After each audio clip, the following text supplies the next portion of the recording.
Hello everyone, this is Dr. Ahmet Ergin. I'm an endocrinologist, a diabetes education specialist. I do diabetes every day, but I'm an internist as well. And today, we are talking about something that's not frequently talked about, especially for diabetics.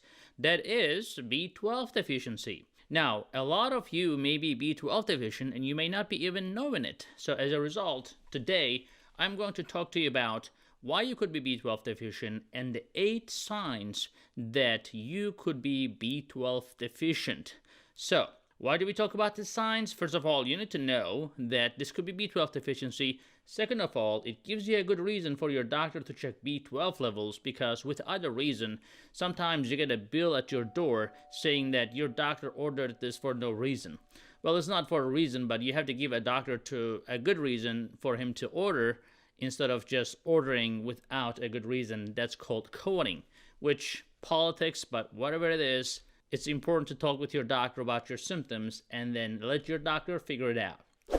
Alright guys, before we get started, please make sure you write a comment, ask questions, be part of the community, share these videos, and more importantly, give a thumbs up and we'll talk about it more. Let's get started.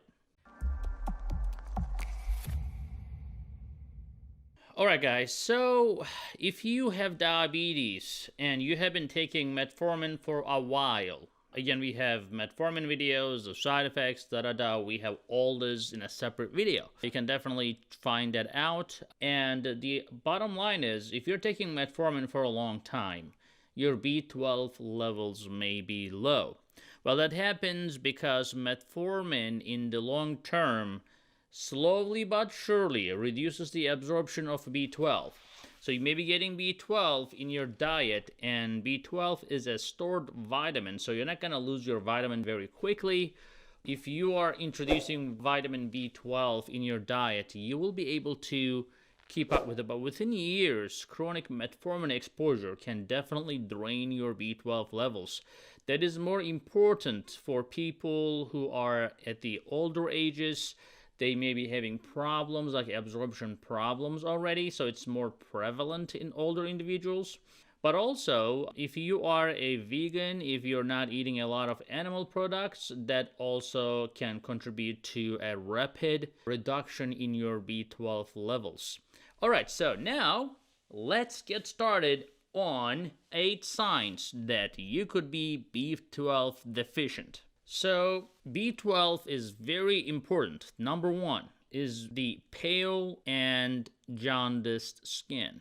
So why would you look pale and jaundiced? Well, B12 is very important in actually making red blood cells. Now, red blood cells are important. Why? Because they are the ones that carry oxygen to your tissues. So if you do not have enough carriers of oxygen, then you're not going to really look right. You're going to look pale. And some of these red blood cells are also, they tend to die early. They look a little weird even under the microscope. We call them megaloblastic. They're like a little large, a little fat, and they tend to go early. Now, when that happens, when the red blood cells get destroyed, they turn into bilirubin, and bilirubin is the one that gives you this yellowish tint on your skin or your eyes. So you may have a pale and yellow looking appearance, which makes you look like sick. Alright, so if they're telling you that you look sick, you better get checked, that you make sure that you're not anemic, first of all. And then anemia can have multiple reasons. Iron deficiency is definitely common, but B12 deficiency is something that's not commonly checked, so definitely look into that. Number 2 would be weakness and fatigue. Again, if you are not having enough red blood cells, then you are not going to feel well, because you're not going to have enough oxygen in your tissues and your muscles. So as a result, you're going to feel weak and tired. Now, there is a common practice. If you go to your primary care doctor and then you tell them that you're tired, they just throw B12 on you without checking anything, and they just think that, oh, here you go, it will work. Now, half the time it works. Why? Because they tell you it will work. It's like a placebo effect. But if your vitamin B12 levels are already like 600, 800, and you start taking B12, your levels maybe actually end up being above 1,000, then that actually has side effects. Then you may actually retain water, things go the other way. Remember, in life, everything is about moderation. Too little or too much of anything is not going to be good for you.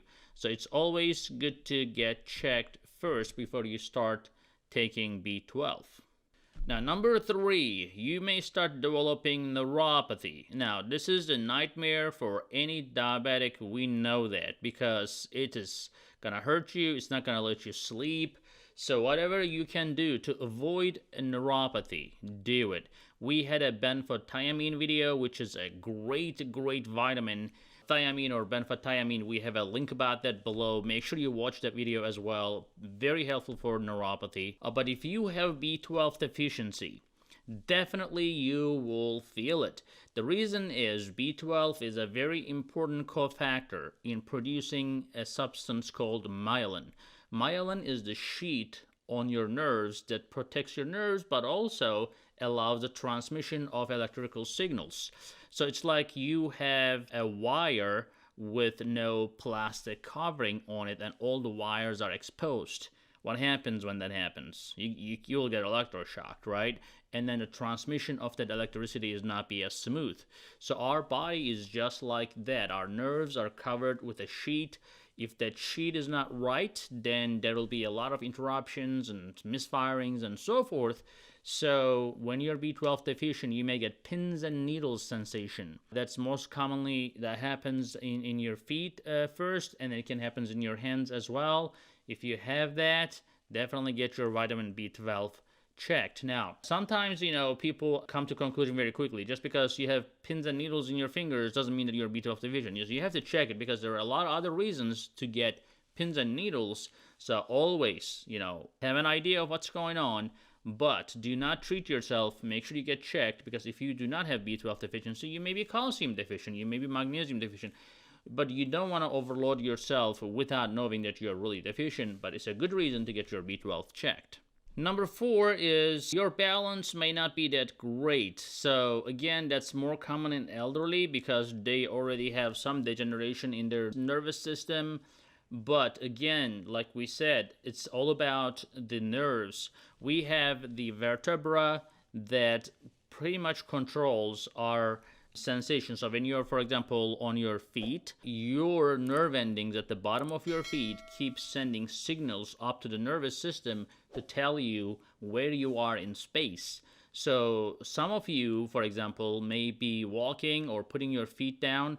You may not feel the ground, or you may feel like you have gravels under your feet because your nervous system is not functioning properly. Now, that could be a direct damage from high glucose and neuropathy, but if you have B12 deficiency on top of that, especially if you have been on metformin for a long time, definitely you will double the damage. So make sure your B12 is okay if you have neuropathy. Number 5, you can have lesions on your tongue, some sort of like irritable or tender spots on your tongue. If you are experiencing that, again, I'm not saying that's always B12 deficiency, but B12 deficiency can be a reason. It could be a fungal infection. It could be any other dermatologic condition, such as lichen planus or anything like that. But if you have B12 deficiency, if you have other signs of B12 deficiency like we discussed, this could be another one on your list. Now, number 6, you may also feel like you're short of breath. And again, that boils down to anemia. So if you have anemia due to B12 deficiency, then you will gasp for air just because your body wants that oxygen and you do not have enough hemoglobin cells or red blood cells to carry that oxygen. So as a result, you're going to feel like you're short of breath. So don't assume you have a lung disease, don't assume you have B12 deficiency either, but make sure your doctor includes B12 in the workup if you have that problem. Now, number 7 is the blurry vision. Again, blurry vision can happen from a lot of things, especially if your blood sugars are up and down all the time. You will have a blurry vision from changes in the thickness of your lens in your eye. That's very common. You're seeing because you have something called optic nerve. An optic nerve is a thick nerve. It's right behind your eye, goes all the way to the back of your brain to transmit those signals. But if you do not have that myelin sheet we discussed about that is intact, and if that's because of B12 deficiency, you will have visual disturbances as well. Last but not least, the mood disorders and depression can also happen B12. So if you go to a neurologist or a psychiatrist, two things they're going to check right away. Number one is your thyroid levels. Number two is your B12 levels. It's interesting that B12 levels can mess with your homocysteine levels, and that can trigger a depressive reaction as well. So again, B12 is involved in many ways in your nervous system. It can affect your balance, it can affect your mood, it can affect the sensations in your hands and feet. So especially if you have been on metformin for such a long time, for years, you need to get checked for B12 deficiency. If you're a vegan, get checked for B12 deficiency. If you are elderly, your stomach may be developing something called pernicious anemia, which can lead to B12 deficiency as well. So even if you don't have diabetes and you're experiencing these symptoms that we discussed about, definitely get checked for B12 deficiency. Guys, please leave a comment, please give a like, and share this video. We'll appreciate it. See you in the next one.